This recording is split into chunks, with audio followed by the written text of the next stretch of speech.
Welcome back for Season 3 of All Things Excellence, where women in leadership and business come to be challenged to learn and to grow. I'm your host, Chelsea DeBruin-Colbert, clarity coach, Enneagram guide, community builder, and your go-to girl for becoming the most excellent version of yourself. Here on All Things Excellence, we are obsessed with shining light on women who are doing the deep work and playing full out in the arena. We bring you their brilliance, their stories, and the magic they bring into the world. This season, I'm determined to step into the most powerful, profitable, peaceful, and aligned version of myself yet. So buckle up, because I'm bringing you with me. When one woman rises, we all get permission to rise as well. If you're ready to grow, rise, and step into your next level with effortless ease and love being surrounded by women who are doing the same, you're in the right place. Welcome to All Things Excellence.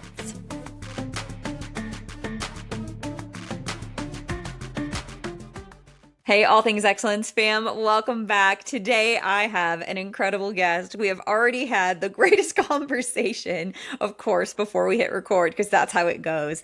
Her name is Georgia Thomas, and she is a former corporate lawyer turned multi-business founder, CEO, and a full-time mom. She built eStudios, which is a 7-figure social media agency that runs without her, and leads a venture house group, an 8-figure portfolio of ventures. Georgia teaches founders how to design businesses that grow without relying on them, combining systems, sustainability, and strategy to create freedom. She's a relatable voice for ambitious entrepreneurs, and she helps leaders scale with clarity, intention, and balance. Welcome, Georgia. Thank you so much for having me, Chelsea. I'm just so excited to be here, and I loved our convo beforehand, so I'm excited to get into this. The pre-conversation, and what I can say is, now having met you here for the last little while, y'all, we had a really good deep conversation already, is everything that you say you teach people, you really are truly living. Just from this tiny little conversations that we've had, already experiencing just that you're truly a woman of your word and that you're very authentic, living how you're teaching people and preaching to people to live. So we love starting out with a really good story. So first of all, y'all heard that she is a former corporate lawyer turned multi-business founder. So what happened? How did you got into law? How did that happen? What kind of law did you do? And then what caused you to shift and choose entrepreneurship instead? Honestly, what a journey, but um, I have to laugh because, like, sometimes when I hear it back, I'm like, oh my goodness, yeah, this is true. This is my life. Honestly, I entered law I was a 14-year-old little girl, and I think I watched Legally Blonde. I'm gonna be honest. Like, I saw Legally Blonde, and I was like, what? She's right. Is it even that hard? Like, I can do this too. And I decided that's it. I'm going to become a lawyer. And I can just remember telling my friends in school, I'm going to be a lawyer. I'm going to be a lawyer. I'm going to be a lawyer. And then I became one. And I Yeah. worked so hard. I worked my socks off, like through school, through in the UK, which is where I'm qualified and where I trained. To become a solicitor, you have to go to university, and you want to go to a good university, and then you need to get certain grades, and then you apply for something that's called a training contract, which is basically a firm will sponsor your law school, and then they'll put you through all your training so that you can become qualified. So Wow. you've got like university, you've got law school, and a 2-year training, so it's like a 7-year training plus like all the rest. And then your training contract's 2 years long. And then I qualified and I worked for 3 years post qualification. So that was like my 12-year journey of becoming a solicitor. And I qualified in corporate M&A. So like I was doing like mergers and acquisitions for large businesses, disposals. I even worked on like businesses who floated onto the exchange. So that's like going public, IPOs. And so I had a good idea of like what is business and what was successful business. I had understanding of like how businesses acquire other businesses, how businesses grow, how businesses scale, the processes involved in that, because I was like seeing it firsthand as an M&A lawyer, but I also learned all the skills involved of becoming a lawyer. And when you train to become a lawyer in the UK, you actually jump between like in a training contract, you do like seats.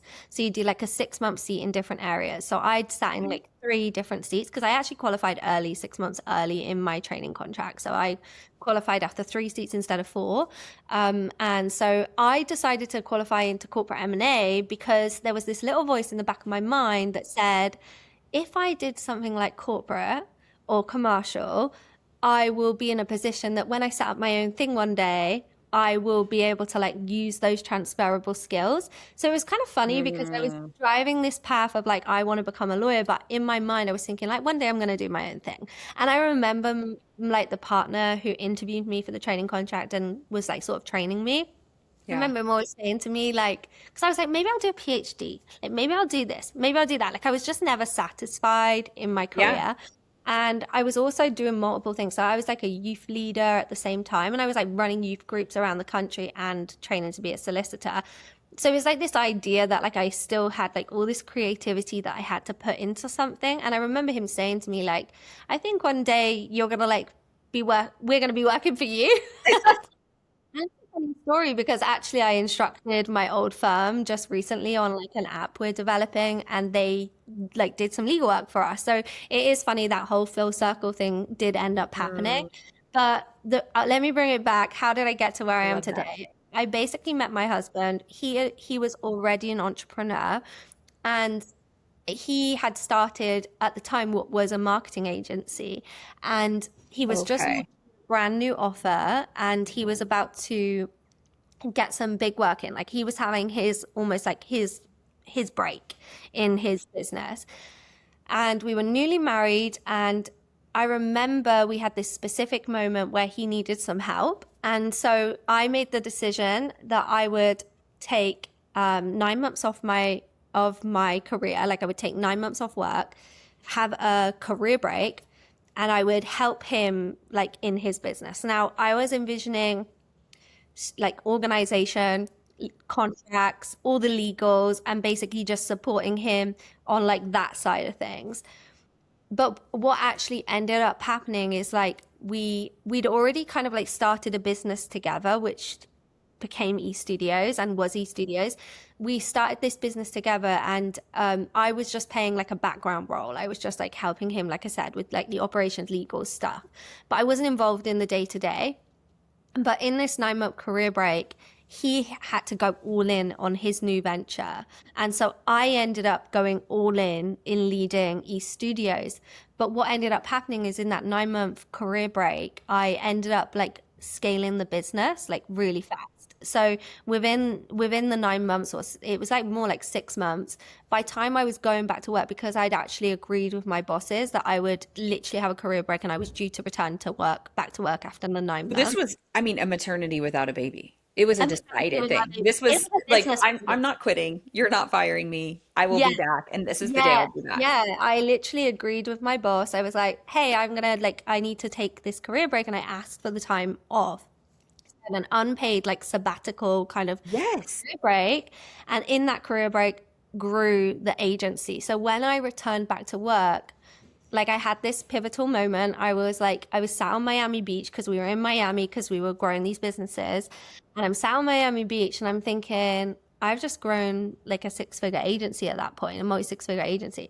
And I was like, I'm going to have to like go back and do law. And like, it feels really weird now because I suddenly have this thing that's grown. And I had a little team, and like we were thriving, and I grew clients, and like, it was like I super sped into entrepreneurship.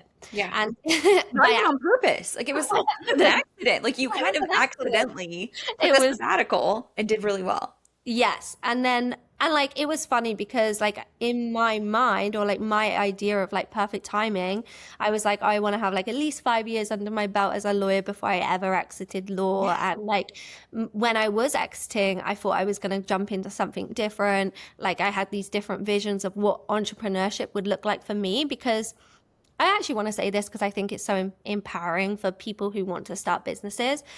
Like, I love what I've built, and I love like the agency, and like I'm now oversee many businesses with my husband, and I kind of love them all in different ways. But like are they my purpose? Are they my deep passion? Are they like the fullness of everything I want to achieve in my life? Like I would say probably not. I I think love that. a I big, think people get too fixated on like this is the thing that lights me up the most. this is my thing. And it's like But actually being a good entrepreneur, it doesn't really matter what the business is. It's like you can jump into any business and you can lead it and grow it. And like I found that that's my like secret sauce or my strength, like because I sort of launched the agency, I grew the agency, and like obviously because of that, I understand social media. I'm great at social media strategy. I'm great at like what I do, but I'm also great at leading teams and I'm great at growing teams. I'm great at spotting blind spots. I'm great at like hiring the right people to fill the spots. And so I kind of like leveraged that strength and grew the business. And so like, yeah, I did return to law and I went back to work in like the October and I did 6 months back in practice. So I was running my business full time and I was full time back in corporate M&A law. And I'm so grateful I went back because I actually learned so much in that time mm, because I went back with like a different view of business and I had like almost like a quick download of like what does a business need to do and like how like had a like an deeper insight into corporate M&A and it also gave me that moment to go what do I want to do? Do I want to like go all in and stay in this career or do I want to go into entrepreneurship? And at that time, it was like October I went back. So it was between October and Christmas. And like by Christmas, it was like the 3 months into the 6 months that I stayed. And I had a 3 month notice period. And so I was back, I was really juggling a lot at that point because like corporate M&A for anyone who knows or doesn't know or anyone in the corporate space, you'll know it's like that is not a 9 to 5. That's a no. hardcore job and you Mhm. are working long hours And anyway. it's not short. Like your projects, these projects are long. It's like a Yeah, long like sales cycle. a Yeah. corporate deal is like a 3 month, 6 month deal. So I Yes. actually got to work on some really exciting deals in that 6 month. Saw some through to completion, saw some like halfway through. And but in that period, I was like running my business via Slack on my phone in the mornings, the evenings, at lunch breaks when I went to the toilet. I was sleeping in my car, like at lunch breaks because I was so tired. And it was like that was my grind season, like my Yeah. true grind. I was like, but I what love ended that. up happening is I realized it wasn't that I realized like I don't want to be a lawyer anymore. That day never came for me. I loved my job. I loved being a lawyer. Like that was like my dream career. But I did realize that I wanted to be able to travel whenever I wanted with my husband. I wanted flexibility. I weighed up the fact that one day I wanted to have a child and I didn't want to work those long hours. Like I wanted to be present when I had a child. And also I had built like a multi-six-figure agency at that point. And I was like, like I'm actually making more money per month through the agency than I'm making like per annum in my job. So I was like, and I realized like my ceilings in terms of like law, especially because I wanted to have a child, like children. I wanted to become a mum one day. I just knew that the glass ceiling still existed in the corporate world, whereas in Absolutely. business, the glass ceiling was shattering. And so I was like, I kind of realized that like my opportunities were greater in business even though like there was a painful moment in me where I was like, I've trained so hard for this. Like, this is my dream career. I really felt passionate about my career. I'd built an entire identity around being a lawyer, like, because I wanted to be it my whole life. All my friends knew me as Georgia the lawyer. My family knew me that way. I even had built like an online account and like an online presence, which I called the Insta Lawyer. And I was like building an online brand all around being the Insta Lawyer. So the fact that like for me to like leave that wasn't easy. Like I don't want to pretend that for a second it was easy, but the pros outweighed the cons. And I realized that if I didn't go full time in my business, like I wasn't going to be able to like grow or scale it the way I wanted to. And I definitely couldn't sustain the level of growth that we were experiencing. And so it was kind of just this like this reality of like, if I want this business to succeed, if I want to continue growing, if I want to like have the opportunities in life beyond career that I want to have, like my best chance of this is through this business. And so I just came to that decision. And I also had like the thing that kind of like pushed me over the edge was like, I really wanted to use my legal skills for good. And like, I wanted to have like purpose behind that. And a friend of mine leads like an amazing international charity that like focuses on like anti-exploitation, anti-human trafficking, anti-slavery. And basically I'd always like been involved with that charity as like a volunteer. And she called me like when I was at this crossroads, she called me and she said, like, I want you to become a member of our trustee and on our board. And because of you're a lawyer. And Yeah. I was like, wow, like it felt like for me, like that was like there was still purpose even in just like the fact that I was able to use my legal skills there. I would be using my legal skills in my businesses, and then I would have like these other opportunities to leverage my creativity, to leverage my other skill sets.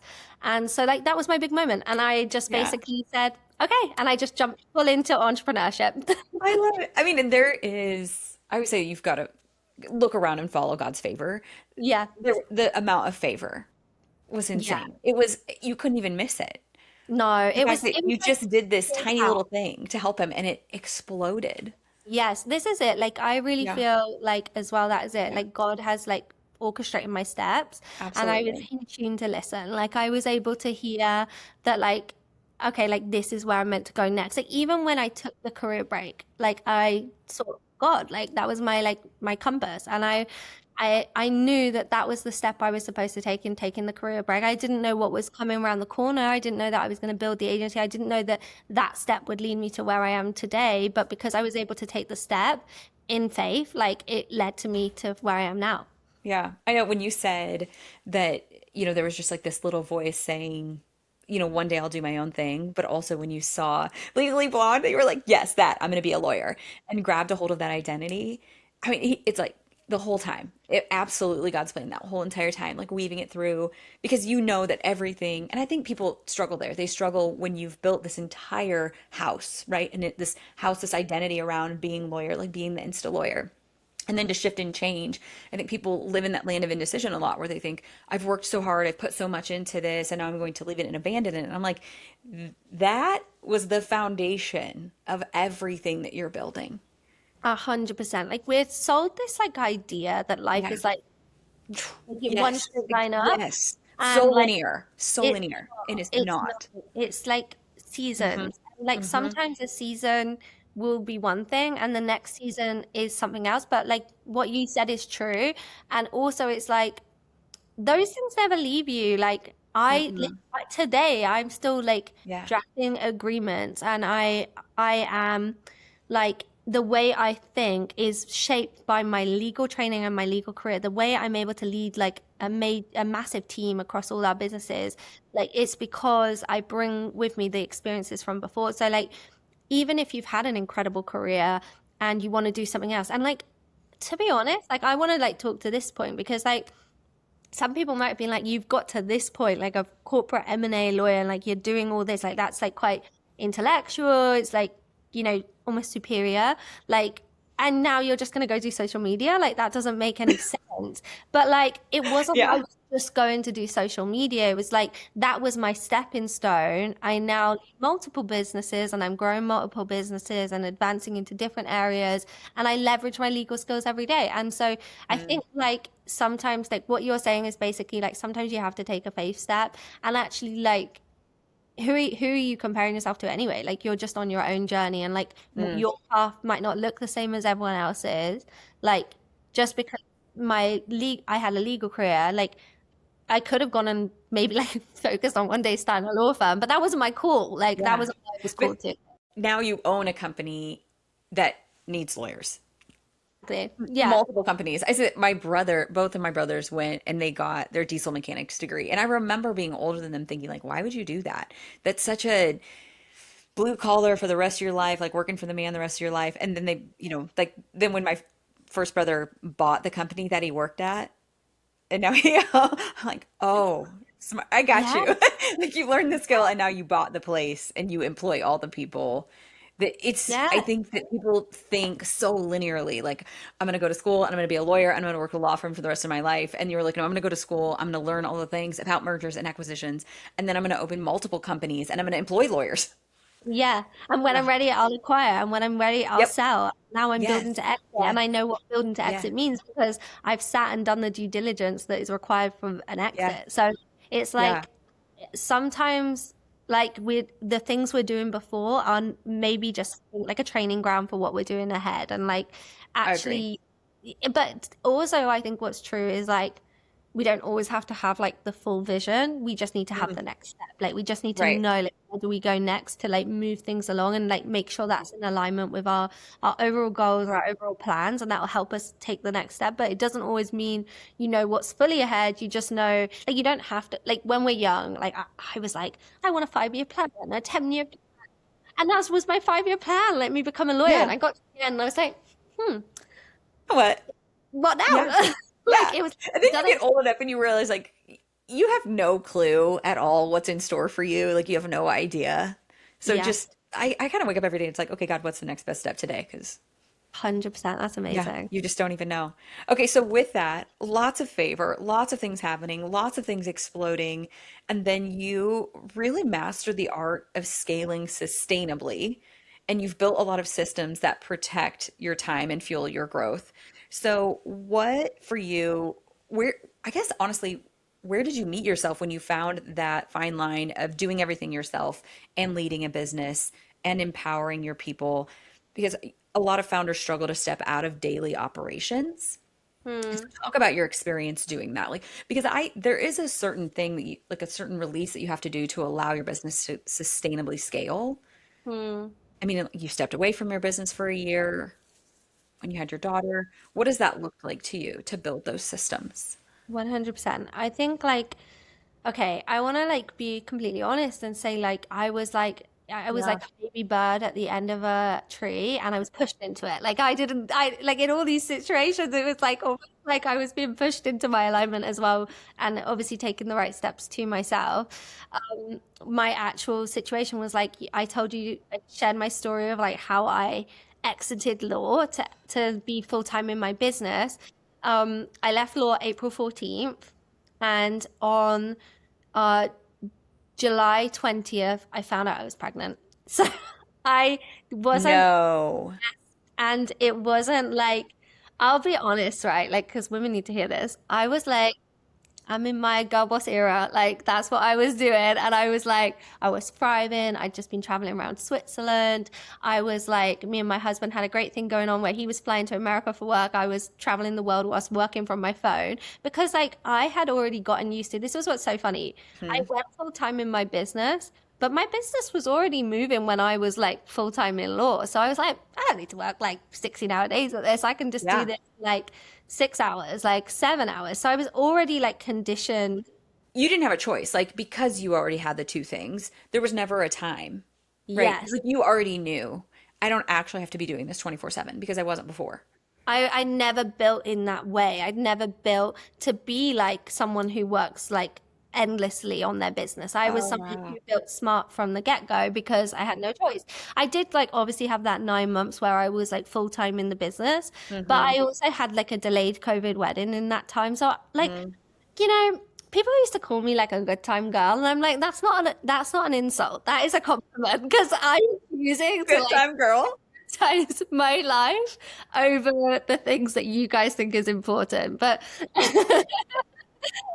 I love that. yeah, like work hard, play hard. Like the truth is, I've always been, I guess, built that way. Like I've Yes. always, whether it was when I was studying in university or when I was like building businesses, I've always been like the kind of person that like, I will work super hard in blocks. Like my dad used to tell me when I was young, work expands the time allotted to it. And so like I grew up and that was my mantra. Hmm. Like, Hmm. like I don't need to like work at this for 7 hours because if I Hmm. can work efficiently and I can get it done, I'll do it in two. Like I that is agree. the way I was programmed to work. And ever since I was studying, like I remember like studying for my exams and I would be like I would just time block everything and on a whiteboard, and I'd be like, okay, I need to do all of this stuff, but I also want to go and do this. So I would like block it into my time. So I was conditioned to kind of like work in like a fast, efficient way, like in bursts of energy, and not just like, because I think one of the biggest things like we do as human beings in work, in business, in everywhere is like just procrastinate. And like when you're procrastinating, you're basically making a job take so much longer, but you're not really working. You're just going back and forth, and you're on Instagram or you're doing different things, and then you're working. Like, I just don't want to work that way in life, because like that's just like a poor use of your time, and like the only thing you have in life that you can't get back is time. So it's like you may as well be super efficient with your time. And I agree. so I was already building this way, like, because I had to. Then when I went back to work for 6 months, I'd already got used to like removing myself from elements of the business. But I did like, the difference was, now that I was full time, I did fall, I call this like kind of the founder's trap. I did start to fall into the founder's trap, which is like I went into the business and I suddenly started like having like oversight of everything. So I wanted to be the final look on every single post that went out. I wanted to check every single email, check everything. Because I was like, I suddenly thought, oh, well, I'm full time now and I'm the CEO. I should really have like visibility of everything going out. So I did what most founders do, and they make themselves the bottleneck in their own business. And I started doing that. And then obviously very quickly, like then July 20th comes around, I find out I'm pregnant, and I'm like, oh my goodness, because it was like, it was a surprise gift from the Lord that I became pregnant. I wasn't planning for that just yet. And then my beautiful daughter was bestowed upon me, and the best thing that ever happened to me, but it wasn't a planned pregnancy. Yeah. And so I wasn't in that season where I was like, I'll just be honest, like I wasn't prioritizing that area of my life, and I wasn't prepared to kind of become a mum just yet. But when you're traveling a lot, traveling, yeah. Whoa, wait a minute. Yeah, I was just living like this, like completely, like me and my husband, like we were both like all in, like building, and so I suddenly had to shift my approach, and that came natural to me. It wasn't like I did it reluctantly. Like as soon as I found out I was pregnant, I was like, wow, like I felt it was a gift, and I knew. And like my daughter, like her name is Thea, and that actually means gift of God, like that she was a gift to my life. And I truly believed that, like, I knew the day that I did become a mum, and like I already shared with you, like when I was in law, I like really was weighing it up, and I was thinking like, well, if I have children one day, I don't want to be like working like this in the office. And so I knew like the kind of mother I wanted to be, how present I wanted to be. And it was kind of funny because in law in the UK, like a lot of the firms, like if you have a baby, you would have like a year maternity leave. So I said to myself, well, if I could have had a year maternity leave in law, I'm going to give myself a year maternity in business. Okay, I wondered, and you did. And I did, You yeah. truly did. Because what is it, now you've had that where you took a year off to have your daughter and be with her, and then now you've been navigating a move, which not a simple move. You didn't move across town or even a couple hours away. And so what did that look like for you? And Yeah. also emotionally, I think as women, we can literally try and walk away from the business, but then mentally and emotionally, you still feel so tied. Like you Yeah. should be there. You should be touching it every single day. What was that Yes. like? I had this like moment where I was back in the founder's trap that like most Yeah, founders find themselves in, absolutely. and they're involved in everything. But because I had this baby coming, I realized, okay, I need to remove myself again from the day to day, and it needs to be able to move without me. But like we've Hmm. grown to a point now that I knew, I kind of like surveyed my team, and I started to do little tests to just sort of see like capabilities in my team. I wasn't telling them I was testing them, but I was like giving them opportunities to just see like what are the capabilities level. And I was like, could they run the business without me? And I realized like what we were lacking was someone who is like operational, like a COO or an Oh, head of operations. hmm. And I realized like in order for the business to survive without me, I need someone overseeing like all operations in the business. And then the team need to be empowered to be like the client relationship managers, to be the like active doers, but the operational person needs to oversee the team, keep projects moving, make sure deadlines are hit, oversee like client comms, and just make sure that that's like running smoothly. So Hmm. I instantly went on a hunt for like the right person, like a head Yeah. of operations. Like an integrator. You're like, I need my own integrator. I need my own integrator, my own like Hmm. my basically the boss of the Literally a business COO. under me, yeah, COO. And Hmm. so I like actively hired that person, and I paid them more than I'd ever paid myself, because I one thing that I think is important as well if you Ooh. want to start a business is like if you can do the kind of thing that I did, which is like keep your job and then build a business along the side, and then when it's at a point that it can like pay you, then like that's the smart way to do it. Like I don't think it's wise, like this is just my opinion, like you can do what you're called to do and what you feel is you're led to do, but like I would say like it took a lot of pressure off me as a founder to be able to build a business whilst I still had income coming in. And Mm. then when I decided to put myself in the business, I put myself on a salary equivalent to what I was already being paid as a lawyer. So like I never had a dip in income. Like I'd already had a hired team. So I paid Uh-huh. team. Like in my business, I built the clients up, I built the business. I was paying the team members before I ever paid myself a penny. And so I was building a sustainable business because it like didn't You rely on had a me. business, but you weren't not getting paid your job. Okay. Yes. I Because I think still that's had a so job. important. And then I was able to like take from the profits. Like I was able to like release a dividend because like I had the profit in the business, but the business was already paying staff, the business was already running. And so then like because I knew I wanted to take like a year off and have a baby, and I wanted to be like removed from day to day. Like of course you don't completely remove from everything. There were still things that Hmm. needed my eyes, needed my ears, but Yeah. like basically the whole day to day, I was able to completely remove myself from, and I was able to afford from the business to pay a head of operations what Hmm. was like a really good salary or really good fair salary, and I was okay with the fact that like that was more than I'd ever paid myself per month from that business at that time, because I knew what it was going to give me back, which was time with a brand new baby, time to become a mum, time with my daughter. And so I think like there's probably a lesson in that, in just like not like, I think someone used to say like that I used to like, actually I it was one of my clients, but he used to talk a lot about like passive income and stuff. And he was Hmm. like always saying you should build a passive income source before you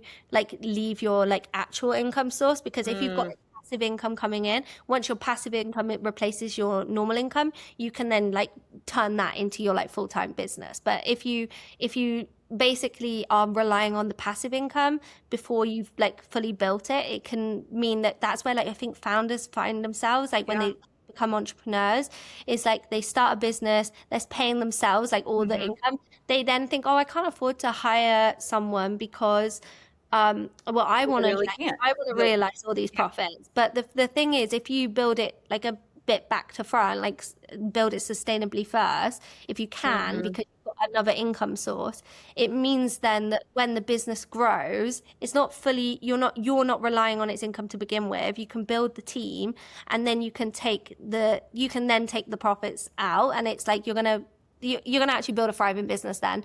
And obviously now, like I was building that in 2023, 2022, 2021, like those like today, loads of the things that you're doing you can do with like AI and a software and a system, so it's actually cheaper for you, so like you can sort of like build that out without having to like spend as much as like what I had to spend back then, Yes. because like Yes. everything was a person back then. Yeah. Yeah. Do you feel like that's one of the biggest mistakes that entrepreneurs make when they're trying to grow and scale is, I mean, one, maybe not being in that position where they're being paid somewhere and so then they're relying on the stress of the business. There's a lot of added stress. They're relying on the business to pay them, or not being able to equip their team well, not being able to lead their team well. I mean, I think one of the things that you did was hiring the CEO and paying them more than you've ever paid yourself, Yeah. realizing you can't do it without them. And I think sometimes that's personality, even. Somebody needs that CEO person to come in with those skills and that personality, just bringing in something that they're not. Yeah, I think like Yeah. the two issues a founder typically will face is like issue one is like you haven't got the funds. So like you haven't got the Mm-hmm. funds. Like you're doing everything in your business. You are the bottleneck. You can't scale the business because you don't Mm-hmm. get to be visionary, insightful, come up with new ideas because you're so stuck in the doing. And then Yeah. when it comes to like, how do I remove myself from those things? The reason you can't is because you're saying, I can't afford to pay someone else to be a head of operation. I can't afford to do this. So like, obviously if you're in that position, I've got like a little thing that I did which I think can help you like remove that and like find where you can hire the right help. Yeah. But obviously like the starting point is if you can not put yourself in that position to begin with, you could probably Mm-hmm. grow business from the outset more sustainably. But then like the second issue, and I'll come back to the first, but the second issue is that like this idea that like no one could do it as good as me, and Mm. I need to be the Yes. with eyes on everything. I need to be the final check. I need to do that. And like in order to like really remove yourself from day to day in your business so you can grow and scale the business, you have to release an element of control. You have to delegate. And there's ways you can delegate better so that you get a better output, such as giving clear instructions. Like one of the things I was taught as a lawyer was like if you give great instructions and the work returns back is good, Yes. then that's good. That's on you. But if you give bad instructions and the work returning back is bad, like that's also on you. That's on Like, you. yeah, exactly. So like, and if you give if you give bad instructions and good instructions and the work returns back is bad, like that's on them. So it's like ultimately it all starts with like the instructions you give. So like when you're working with team, if you give them really clear instructions, and you're not just giving clear instructions, you're saying, this is what I want, Mm-hmm. this is the outcome I expect to receive, like, this is what good looks like, this is what, Literally that right there. This is my favorite quote that I found when on you was this right here. Like, this is what good looks like. yeah, this is what good looks like, this is what success looks like in this piece of work. And then like, when you're done, this is what I'm expecting. So like you're Yes. giving them like a full roadmap of Yes. success. Not There's expecting them to have yeah, your skill set at yes, you're all. not expecting them to have your skill set. Yes. And then the other piece is like understanding who you're delegating to. Like I learned this from law. Like it's like if I'm delegating to like a trainee on day one in my department, I can't Hmm. expect them to have the context of like a 3-year paralegal or even like a junior solicitor. Like it's like you have to equally it was like the same down from me. Like if a partner was delegating to a senior associate versus me as an Yeah. associate, like they understood your level of like capability and they delegate accordingly. And so Mm. like I always talk about like this idea like you don't need to have a whole team of A players. You need to have a team of A players, B players, C players, D players. But you have to understand, are you talking to an A player or are you talking to a D player? And it's not a bad thing that like some members of your team, some junior people, some like everyone can have like A player mindset. Like that's not what I'm talking about here. I'm talking about It's skill little level and capacity and skill. yeah, a skill, capacity, like what they're capable of, what have they been brought in Hmm. for. You Hmm. understand who you're talking to, Hmm. and then you give instructions according to like one, what you want done, the level you want it done, and two, like who you're talking to. Like if you're talking Yes. to someone who is like not that caliber of individual, you have to give them like real clear instructions and like basically make it easy for them to succeed. And like that's the element of like good delegation because you're going to Mhm. actually allow them to succeed for you. And I always find like sometimes if I'm rushing and give bad instructions, like if the work comes back to me as bad, I'm like meh, like that's on me. Like I just didn't give that good instruction then, and then it's always on me to like reassign it properly. But where I give really clear instructions, where I know I've like given them every chance of succeeding in the task and like doing their job well, I always find that they do such a better job. And so like that is the major thing for a founder. Like it's you're not amazing like at everything. None of us are. Like no single No. human being is amazing at everything. There's probably someone who's better at like one area than you. And so like just figure out those areas and figure out like the piece that you can give to that person. And then coming back to the part one that I was mentioning, it's like if you Hmm. find yourself in a position where like you just seem to be the bottleneck in everything in your business, and you're worried like, okay, like I really need to like relieve some time off myself, and I'm working like all these long hours and I don't know where to start. Like I can't figure out like what I can do. One of the things like that I learned to do, and it's like a really good tool for you as like a CEO or founder in how to like figure out where you can delegate in your business, is like you create like a spider diagram of like, or like an org chart of like all the, not just the roles in your business that you currently have, like the positions. You figure out all the task related roles that would be needed to service your business. And so you jot them all down, and then you put the names of the people against them. And if like you as the CEO or founder are doing like multiple things, you put your name against all the things that you're doing. And so then Okay. you figure out, okay, like I, Georgia, am doing, like I'm the CEO and founder, so responsible for like everything vision, everything business oversight, like all these different things. But I am also doing payroll. I'm also doing QC. I'm also doing like I'm also like responsible for setting up new invoicing. So it's Hmm. like you quickly then will see, okay, I'm suddenly like I'm doing 10 jobs. So Yeah. then what you can do is you can figure out which of those 10 jobs could you delegate. And it may be that you can just get a system that could like save you hours and you could like delegate it that way. Or it could be that there's someone in your team who has capacity who could take on that new responsibility, in which case you're going to prime them, you're going to prep them, and you're going to say, I want you to start taking on this responsibility for Mm-hmm. me, and you can do a really good job by doing this, and you like prime them up for it. Or it might be like, I need a new hire for that role. And so like a new hire is going to take on this, and this responsibility, and it's going to become a new role in my business. And you can figure out what you can afford to pay them. But like in my position, I had the capital in my business to be able to hire that head of operations, and that was the missing piece I needed. I already knew I had the team to like support it otherwise, but what I did have to do was remove myself from the piece. So I had to like say to them like, hey, and I did it slowly. I had to say to them like, hey, I'm checking everything here.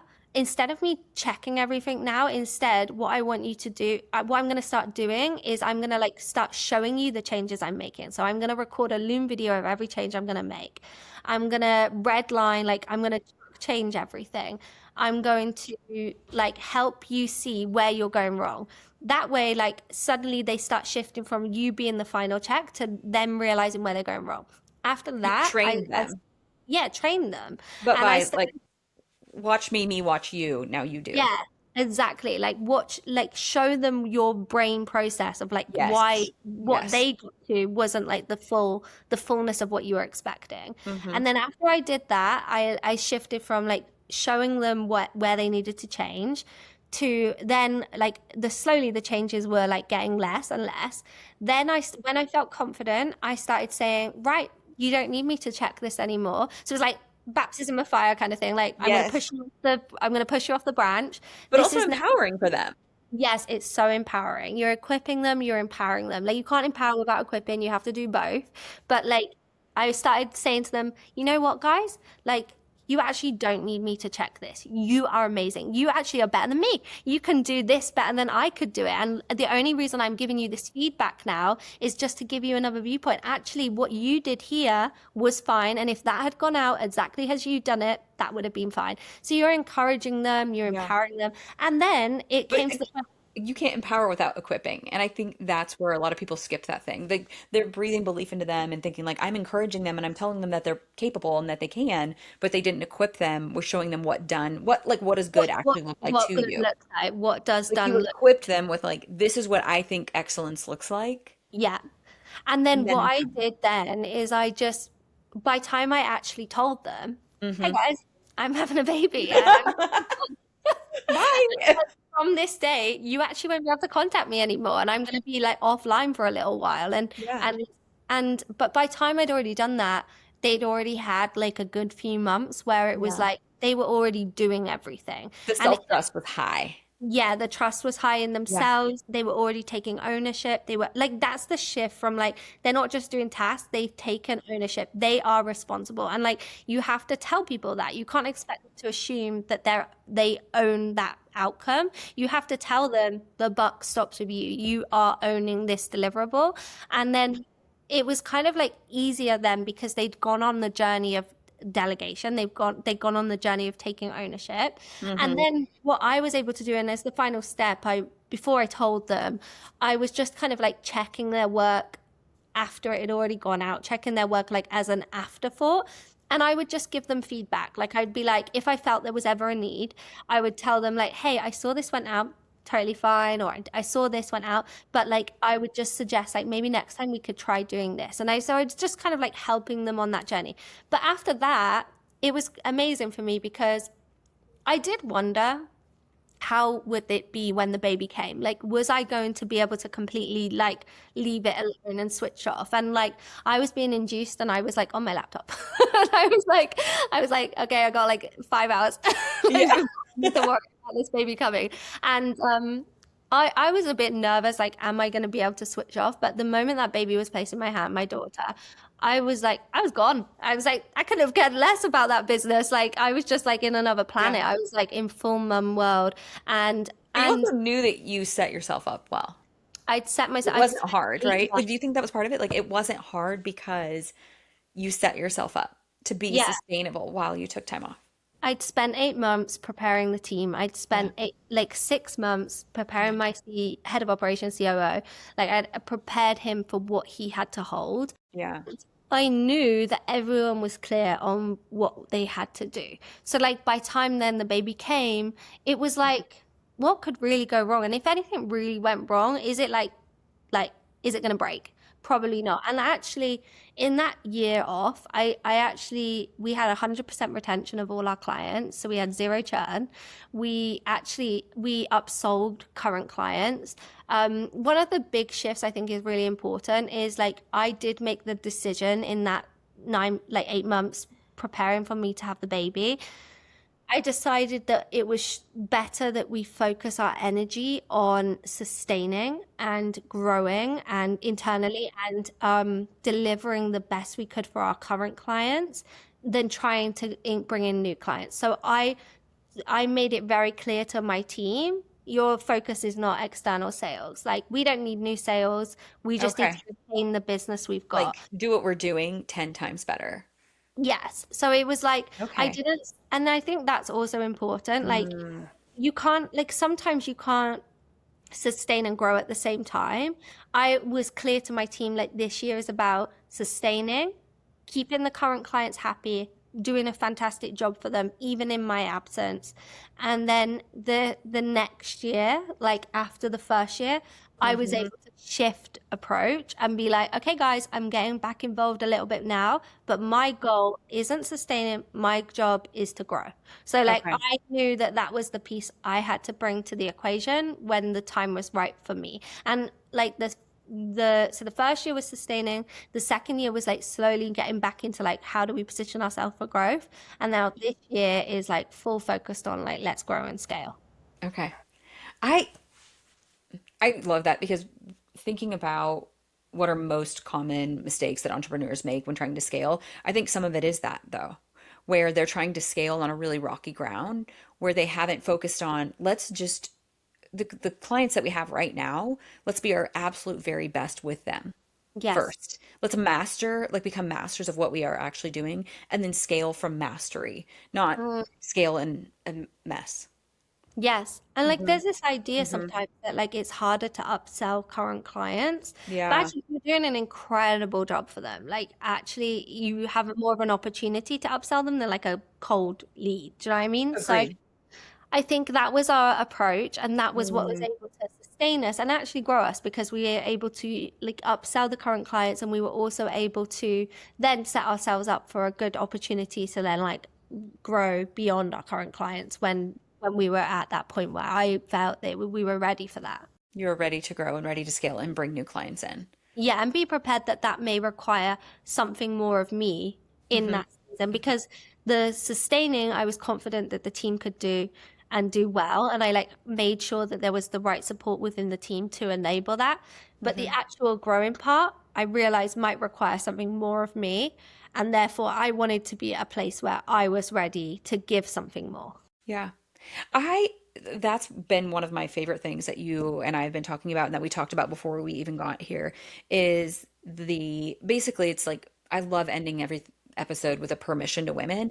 And I feel like you do a really great job just living the permission of not having to do it all, especially in transition. And this example of just being, you were really grounded in reality about how much you were willing to give in that season with having Mm, your daughter at home. And it wasn't growth energy. You're like, no, I don't want to give growth energy. I want to give mastery to who we have energy. And then, we were just talking about how in this current season of transition that you're going through and what you were doing with your socials and just that permission that you gave to yourself. yeah. Yeah. So yeah, for Yeah. context, I've Yeah. literally just moved across the world. So I've moved I've moved from the UK to the Bahamas. Like I've literally moved my whole life internationally. And it all happened very quick. And the basically I made the decision in that season to kind of like slow down on my own like personal brand stuff. We were still full steam ahead in like the business stuff because like obviously we have like socials happening all the time for that.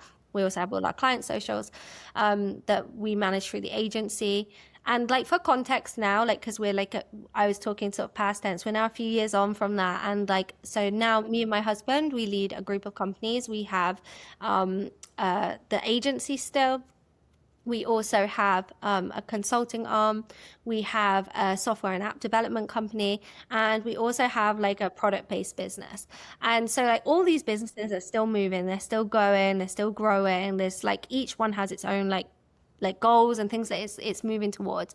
And actually, a lot of the businesses are in transition seasons. So like one of them is going for a brand refresh. One of them is like going for in like a sort of like redirection of like its offer. So there's been like a lot of things going on in the background. And in the midst of all of that, I've been like moving my entire life and my family across the world. And I have a 2-year-old now who is like, who's just like amazing, but she needs a lot of attention. She's 2. Mhm. And actually, in this transition season of us moving across the world, I also stopped breastfeeding. So that was like a major I personal saw transition. that. Yeah, so we literally like I weaned her off breastfeeding whilst we were here because like I realized that being in a new environment would be a great opportunity for us to do that. By the way, I'd wanted to do it for like a year, but it just like it's not an easy thing. And like anyone who breastfeeds knows it's not an easy thing to like wean breastfeeding. And anyway, so like I was in a huge life transition of like moving my family and my daughter across the world with my husband, keeping all the businesses moving at the full force, making sure clients are serviced, making sure that like these plans we had for rebrands and redirections could stay on track. And I had to like the ball had to drop somewhere, or I had to Yeah. allow a ball to drop. Like that's the important thing. Like Mm. you can be strategic in letting balls drop. And funnily enough, the one area that I felt that was fine to give myself permission to sort of like slow down and Yeah. stop was actually my own personal social media, which sounds like crazy because I have a social media agency. I have a full team that can service me in any way I need for social media. They can create me content. They can leverage old Mhm. content. They can do whatever I want to do.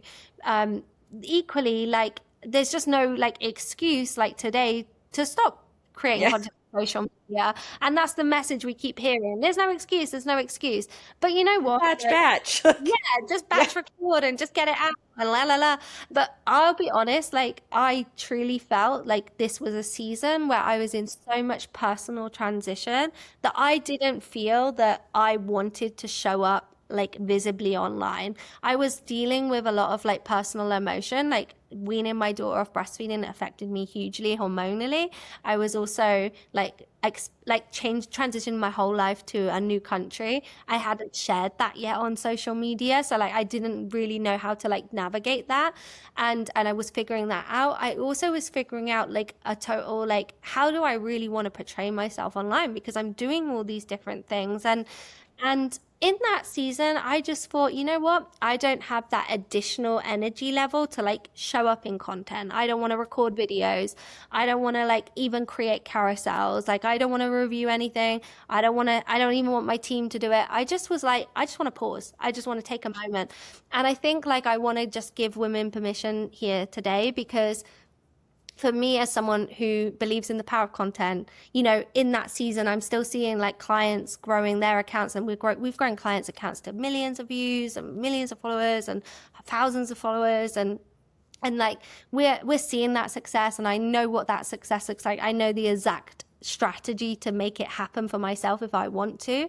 But at the same time, I was just in a season myself where I was like, I want to give myself permission to not put that piece out right now for myself. And I want to give myself permission to focus all my energy on like regulating my own emotions, regulating my own well-being, making sure my daughter is regulated in a serious transition of change, and like a serious like time where like she needed to make sure that she was like regulated and happy. Well, we navigated the fact that we wouldn't have grandparents around anymore to offer childcare, so we needed to introduce like new options for like childcare arrangements, because I'd never had childcare before. Like, I'd never had permanent childcare or consistent childcare at all before this time, and I've just transitioned to having like a part-time nanny. Yeah. And that's been major for me, because like that's something I never knew if I ever really wanted to do, and it's been emotional. And so like for me to like do all of that and be at like 1,000, like 100, like my capacity was at 100, like I was still like moving everything across in the business and moving forward. I didn't feel like I wanted to show up every day online, and I didn't want to create content. And so I gave myself permission in this season to just take a break. Hmm. And I Hmm. think like I want to just encourage everyone that like you don't have to listen to what it's saying like online. You can take a minute, because like in this minute that I've had where I've like taken time to think and just go through everything, I actually feel like more strategic in how I want to come back, what I want to do moving forward. That space has given me time to think, time to breathe, time to relax, time to rest, time to like enjoy this new season of life that I'm entering into, like a brand new season, a brand new part of like our life as a family. And now I feel excited. And like by the time this episode launches, I'm hoping I'm more active than I have been. But yeah, I think Yeah. I can say that having every tool at Hmm. my disposal to enable me to keep showing up online, I think the two can be true. Like, yes, Yes. it's true that content is like one of the best things you can do to enable your success right now in business, because Hmm. I've done it for myself, I've done it for our clients, and I know that that's like the bridge between like visibility for many and no visibility. And yet, like, we're all living real lives, and like Yeah. the world, it doesn't start and end on social media. Like, I truly believe that like social media is a tool in your tool belt, like it's something you can leverage, but it's not the real world, and it's not our real lives. And like, if your real life will benefit from you just taking a moment, like that's your Hmm. permission slip to kind of do that, and just Yeah. do what's right for you and your family, do what's right for you as a person, as a woman, before you just kind of try and keep up with the Joneses of social media. Because, you know, and this is what we spoke about just before. It's like, what is success to us? Like, as a woman, as a business owner, or if you're wanting to jump into business, like, it's not about like what society or what other people say is success. It's about your own personal definition of success. And for me, success in this season meant getting my daughter into a routine in bed by Yeah. 7, you know, weaning her off breastfeeding, getting settled in our new home, doing the things that made us happy, building a new rhythm and routine for us and our family. And so, like, that didn't fall into my definition of success in this season. Like, success meant for me that the businesses were still growing, still moving forward, and we were like doing what needed to be done there. And that didn't alter that. So, that's the Yeah. permission slip. Like, let I that love empower you. it. You had said like stay in your lane of peace Yes.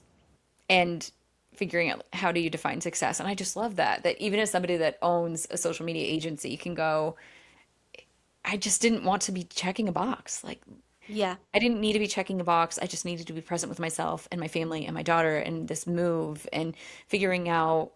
I mean, there's just so many different transitions, which I always think is timing. I always think that right before, like when we say yes to like a rebrand or a refresh or a restructure or whatever with any parts of our business or any multiple businesses, physically moving yourself, right? That change of place, change of pace, change of perspective, it just always follows. And then the way that you embrace that, even as a social media person, it just went like, it's always going to be there. If it's gonna be the thing that shifts you from like happiness to unhappiness, peace to no peace, like Mm-hmm. it's not Mm-hmm. worth it. Like No, you, there's this no. idea, isn't it, of like opportunity cost, and Yes. it's yes, something can bring you something, but what is it costing you? And you have Mm-hmm. to like weigh this up constantly in life and in business. But like, Mm-hmm. just because it's gonna give you an output doesn't mean it's gonna like be worth it in like the overall grand scheme of things. And like ultimately, I think sometimes like I never want to appear that like I've got it all together or like I figured it all out. I actually have not, and I'm just going with the punches, and like hopefully my story today like, inspired you that like sometimes you don't have to have it all figured out. You can just take that next step, and the path will become clear as you walk Yeah. it. But ultimately, like you have to just like stay in your lane, get clear on like what is happiness like for you, what's peace like for you, and like obviously for me, like I am a Christian, so like I'm in tune with like what I believe is like my anchor, which is my faith. And I make sure that like my faith is what's guiding my next step. And like I can be like strategic at times and I can allow that to be like part of the process of like how I choose to step. But if it feels out of alignment with like ultimately what my core values are in life, my success metric, like which is in alignment with my faith, then it doesn't matter if it means that like okay, it could mean that I'm going to grow loads of followers. It could mean that like I'm going to be able to make more money. But if that just doesn't align with what success looks like to me, for example, and like my most important thing in life, which is like being a mum to my daughter, if it falls outside of that, then it that's okay. Like just let it fall outside and let it, don't feel like you have to commit to it. Oh my goodness. I love it.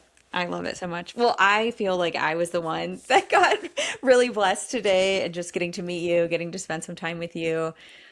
I know this episode is going to bless so many women, so many female founders listening to it. And so, where to find you? I know that there's a lot going on and you have all the different businesses, but really the best place for them to follow you and find you right now is at with Georgia Thomas on your Instagram, which we've got all the links below. And you're getting ready to launch a bunch of different digital products all around mommy maxing, right? Yeah. Yeah. Do you want to say a second what mommy maxing is, just in case somebody doesn't know what mommy maxing is? Yeah, so like maxing is this idea, it's a bit of a trend, but it's Yep. like the idea of like maximizing your impact in any area. So like people talk about like soft maxing and Hmm. like sleep maxing. So it's like getting the absolute most out of something. And I've realized my whole life is like, especially in the last few years since I've become a mum, is like maximizing my time for the thing that matters most and without the Hmm. costing the thing that matters most, which is time for my daughter. And so I've devising like a whole content series and a load of products to help women maximize their time so that they can prioritize motherhood, but like, and not lose out there, but also at the same time, like grow their businesses, like maximize their time, leverage AI. And it's completely non-technical because I'm non-technical. But it's like ways that you can leverage these tools, systems, delegation methods, AI to actually support you in like building without it costing you your whole life and all the time that would be better spent with your children. Oh my gosh. Okay, y'all. I promise you, it doesn't matter what you do, what lane of life you run in. I promise you that you will benefit from following along with her. So make sure you run to the show notes. Make sure you give her a follow on Instagram. If you are a mom, get ready for some mommy maxing tools. Sleep maxing was actually the first maxing that I'd heard about. Like Yes. that's where I caught onto the trend, which I'm all about sleep maxing. Okay, when you talked about time blocking is my favorite thing. I'm like, discipline is freedom. I want to get done what I got to get done in the Yes. best, most efficient. Productivity, guys. That's it. Yes, yes, I'm here for it. So, everybody, make sure you run, give her a follow. Thank you so much for coming and being on here today, getting to meet you, even in the midst of lots of moving, lots of Thank shifts you and for changes. having me. And I Absolutely. think I should give people permission and let them know I actually missed this episode. Like, I really missed it. Because honestly, I've been in this transition and I just say that because like we're all human, and we have to Yeah. just like acknowledge that. I think like social media has this amazing way of making everyone feel like everyone needs to be perfect all the time. You Yeah. don't. Just like do your thing and you're gonna smash it. Yeah. There is, I think there is this, my personality carries this permission to have kind of no self, I don't judge myself and I don't judge others because I just genuinely don't. And it's just that knowing, I just always know that I really believe like with the tools that we have, we're all just doing our best, Hmm. you know? And so like missing the episode. I was like, I mean, for all I know, she is weaning her daughter off of breastfeeding. It might have been a really rough night. And I don't even know what time zone she's living in right now. So it could be the middle of the night for all I know, and then I did a, like a teaching presentation last night, and the slide, like for the number 4 and for the number 5, the information was the same. And I was like, oh, dang it. Oops, screwed that up. Hold on. Let me tell y'all what it really should be. And then today I was thinking, oh, I didn't even think anything of that. And I bet a lot of people carry judgment and they carry shame and just why? Like we're all doing our best. Yeah, you don't need to Yeah. carry shame about No, yourself, judgment no. over yourself. You're doing your best, and like that's just like an empowerment to do that to others, because we're all carrying a lot. We're all doing a lot in this season of life, like in Yeah. 2026, where there's so much going Mhm. on in the world. But like if you're hustling, if you're building, if you're trying to grow and hopefully grow sustainably, like in a way that does like allow you to live your life, then like you've got to just do it and just keep doing what you're doing and not worry too much. Like stress is the biggest killer.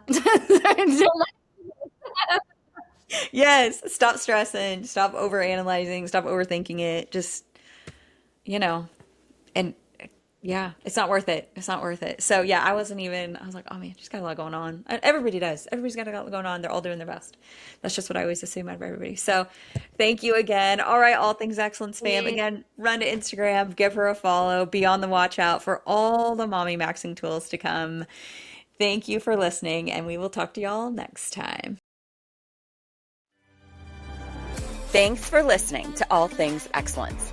If something landed with you today, I'd love for you to follow the show, share it with a friend, or leave a quick review. It helps more women find these transformational conversations. And if you're ready for support with your next step, or needing someone to stand in the gap with you to figure out what that even is, I'd love to create that space for you. And my intro clarity call is a great place to start, because life is too quick and too full to have to figure it out alone. Until next time, All Things Excellence fam, thank you for listening.